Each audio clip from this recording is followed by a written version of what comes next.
We can chuckle about this and we can see the humor in it, and yet I think most of us know what it's like to feel like God has abandoned you. And the interesting thing is that oftentimes what happens is we're not able to see. Did you notice that there's this caution ahead, you know, the great big sign, how more obvious can it be? And then there's a truck filled with signs.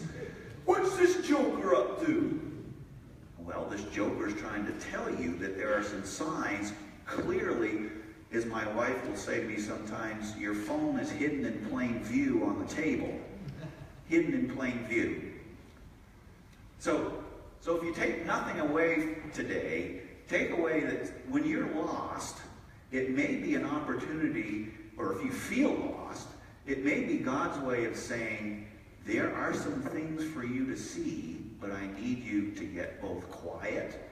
I need you to develop this awareness, which means you tune up. How many of you have been lost?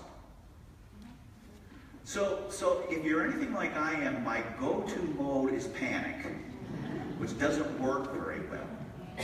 So there's a better step, which is to take a few breaths and to then start using your God-given brain and ability to see things.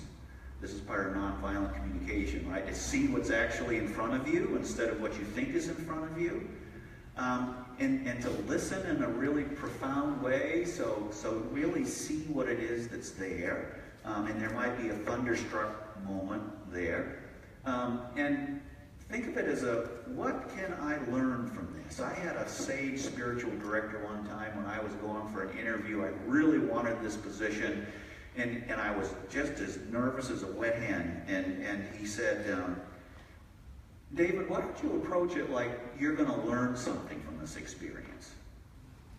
What are you going to learn from it? Because no matter what happens with the result of the interview, you will learn something. And I thought, oh, hey, what a good idea. And it was sort of a safety valve. So I love that picture of listening with the heart and ear. I also try to hold on to this. Some of you are Scrabble players, I'm sure. I don't know how many points this is on the Scrabble board, but there's some wisdom to the not all who wander are lost. And I try to remind myself of that when my itineraries get wacky. But as Liz read to you from Psalm 42, the other way to translate the verb as the deer longs for the stream is that the deer pants for the stream. And there's a way in which if we can get in touch with not only our thirst for what God might be calling us to be and to do, but also knowing having water is a question of life and death. So the deer panting, the deer longing, we all have, I think, a kind of an internal spiritual compass that's pulling us in a certain kind of direction. But sometimes we don't pay attention to it because we're too busy. Or there are too many other genuine concerns, like I need to keep my job so I can pay the rent, so I can support my kids. And so sometimes you could be in a job and it's actually soul-sucking rather than life-affirming. Anybody had a job that was soul-sucking before? So the longing helps us see that really we do have help from God. We do have help from our human angels, friends and even strangers. And I'll tell you a little story about what happened to me.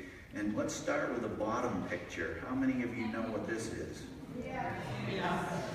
Yeah, is it the old or the new? Good, because I didn't know. But I knew you all would know that this is PDX, right? So the mandolin up here is I had one of these lovely red-eye flights several years ago, and I was waiting to take off at 11:15, and there was the announcement that we all love. Flight 3800, due to take off at 11:15 p.m., will now be departing at 1:30 a.m. And so I had my mandolin with me, and I decided to just get it out and start playing for my own, I'm just killing time, I might as well get out and play. And I started playing hymn tunes on it, just hymn tunes by by memory. And as we started boarding the plane, there were a number of people who said, as I was going down the center aisle trying not to kill anybody with all my luggage, saying, wow, that helped so much, because we were just really cranky when we found out this flight was going to be delayed 2 hours. And all of a sudden we realized, oh, well, something else is happening. Now let's shift to the gift of temptation. Now my guess is that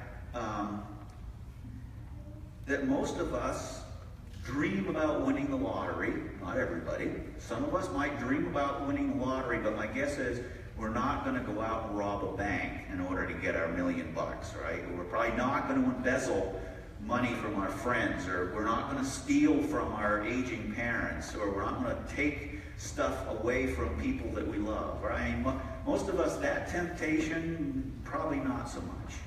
Now, you might have a neighbor whose dog barks too much, and let's admit that you have had times when you'd like to have a .22 Magnum rifle to quiet that dog, but most of us don't get the rifle out and quiet the dog. And some of us might have house envy. Anybody ever had a house envy? I've had house envy before. Yeah, house envy. Chances are, however, that you are not going to go in and kidnap the people who own the home so that you can have their home, right? So Eric's point in this whole thing about temptation is that we get kind of we get tempted. We get tempted to think about temptation as something really juicy and awful and big and terrible. And it can be that. But for most of us who live pretty darn good, upright lives, that's not really what the huge issue. I mean, it's not like we're going to go rob a bank or kill somebody or shoot something. Or, in fact, Eric says the real problem is that we do the wrong good. Now that might sound like an oxymoron. How could you do the wrong good? Well, we can take a tip from the temptation story that Jesus faced, and this happens to be a painting by William Blake. And the interesting thing is when you first look at this, you might have trouble figuring out which one is Jesus and which one is the adversary. Because usually, and for me it was the halo that kind of gave it away. Here's Jesus, and you'll notice that they're both pointing up and down. And this guy looks more like maybe Elijah or Moses, but no horns, no fangs, no fork, no red. Right? William Blake believed that Jesus was really tempted to do the wrong good. And so are we. So what might that be? Well, let's see. Jesus was tempted with turning a stone into bread. Now think about that for a minute. That's not such a bad thing, is it? I mean, if you could turn stones into bread, you could feed the world. Pretty good thing, right? Or you could rule the world. Well, just imagine if God, as in Jesus, was ruling the world. I don't know about you, but I'd be a lot happier than some of the rulers that we have today.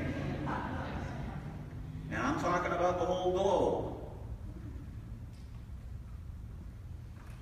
So that doesn't seem like such a bad thing, right? It's pretty good. Performing impressive miracles, boy, everybody would, we wouldn't need faith. There would be certainty.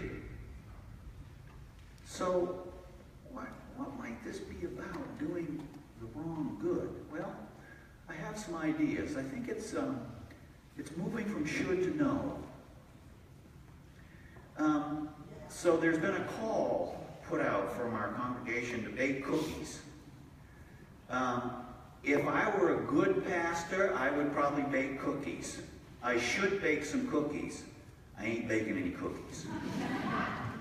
All right? Somebody else will.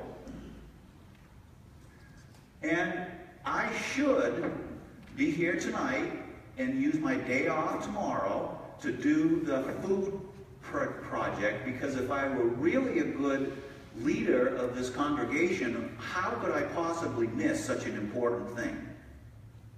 I'm not going to be here tonight, and I'm not going to be here tomorrow. I should be, right?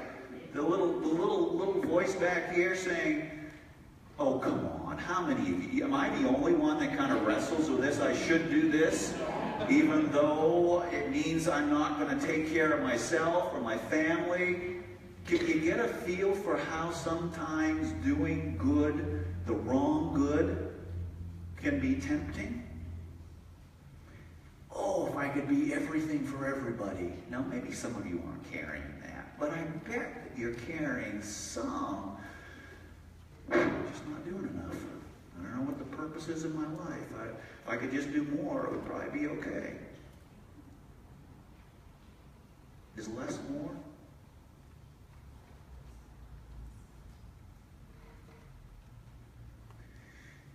You know, we have Habitat for Humanity. We have this wonderful program. We've helped build lots of houses. It's always on Saturday morning. I'm not doing it because I'm working on my sermon, and I don't want to stay up until 1 o'clock in the morning. It's another one of those, can we say no when we feel like we should say, right? Does it make any sense to anybody? Or am I just kind of preaching to all the type 1 Enneagrams out there? All the perfectionists out there. Some of you are thinking, I don't know, this guy's kind of screwed up. I mean, listen, he's got a bunch of issues I don't have. Well, my guess is that most of us are more alike than we are different.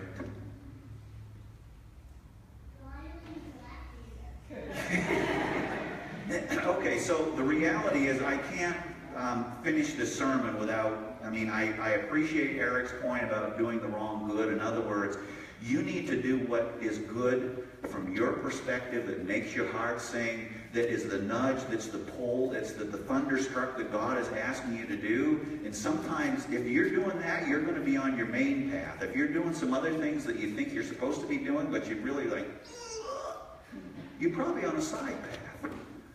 Now, that's not to say that sometimes you have to suck it up and do some things you don't want to do. That's not what I'm saying. I'm saying if you are chronically in a place where you're always doing something you think somebody wants you to do instead of you think what God wants you to do, or what you know in your heart to be what you want to do. That's what these divine nudges are about. But we do live, sisters and brothers, with, as I mentioned, the temptation when I see those donuts on the day that it's a donut day. I really want to be good and talk very kind to everybody, and yet internally I'm thinking, I want one of those donuts. But I'm sure nobody else struggled. Maybe it's not a donut. Maybe it's pancakes. Maybe it's, I don't know. But I sure know that we have issues with food addiction in our culture. It's just a challenge. We got other addictions. We got addiction to substances. We got addiction to gambling. We got addiction to social media. How many of you get sucked into the Facebook time suck? You know, or my kid. Yeah. Anyway, you've heard this one before. But these are all real ways in which we can get distracted in such a way that we can't hear divine nudges. We can't be thunderstruck because we're too stuck.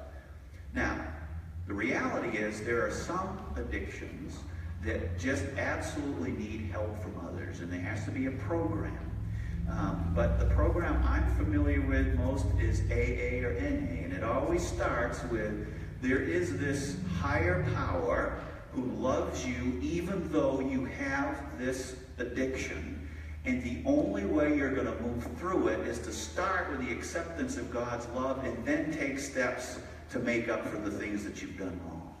But it starts with being reconciled with God. St. Augustine, who wrote probably back in the 4th century, is that right, Gene? Something like that? St. Augustine, 4th century. My heart is restless until it rests in thee. And so lots of the temptations that we struggle with is because we know something's kind of out of place. We're hungry, we're panting for something. We just go after the wrong thing. So this is the powerful message from Paul. I would like this side of the congregation to read the first paragraph, and this side of the congregation to read the second paragraph, and then we'll all read the last one. So, together, sisters and brothers. If anyone is in Christ, there is a new creation. Everything old has passed away. See, everything has become new. All this is from God, who reconciled us to himself through Christ, and has given us the ministry of reconciliation. That is, in Christ, God was reconciling the world to himself, not counting their trespasses against them, and entrusting the message of reconciliation to us. So we are ambassadors for Christ, since God is making his appeal through us. We entreat you on behalf of Christ, be reconciled to God. So when you're lost, or if you're tempted, these are opportunities to ask yourself and to put yourself into the place of, am I really reconciled? Is there some pain? Is there some brokenness? And if there is, the Darkwood gives room for naming it and integrating it into who you are instead of pretending that it's something over there that you can keep bracketed, because the reality is it's going to come over here and bite you anyway. So it's better to make friends with your shadow than it is to keep it stuck underground. Because we think we can do it, but really we can't. So the good news is, sisters and brothers, here we are going through the Darkwood. And the good news is that the sun is out. So even, this is the story of being human, right? Where we have places where we go and we think, where am I? I'm lost. Or, wow, I'd like to do, I'm going after that. When what we are really invited to do is to stay centered in the love of God that was given to us by Jesus the Christ and continues to be given by the angels that are around you, human angels that are around you.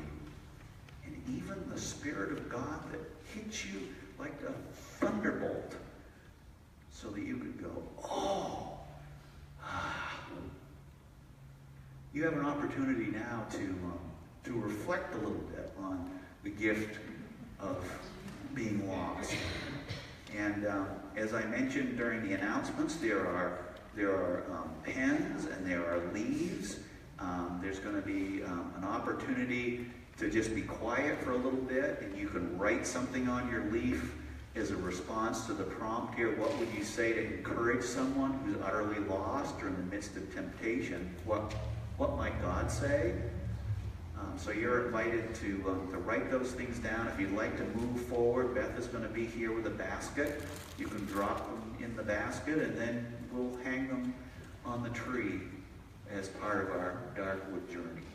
So let's be at a time of quiet reflection, doodling, writing, praying.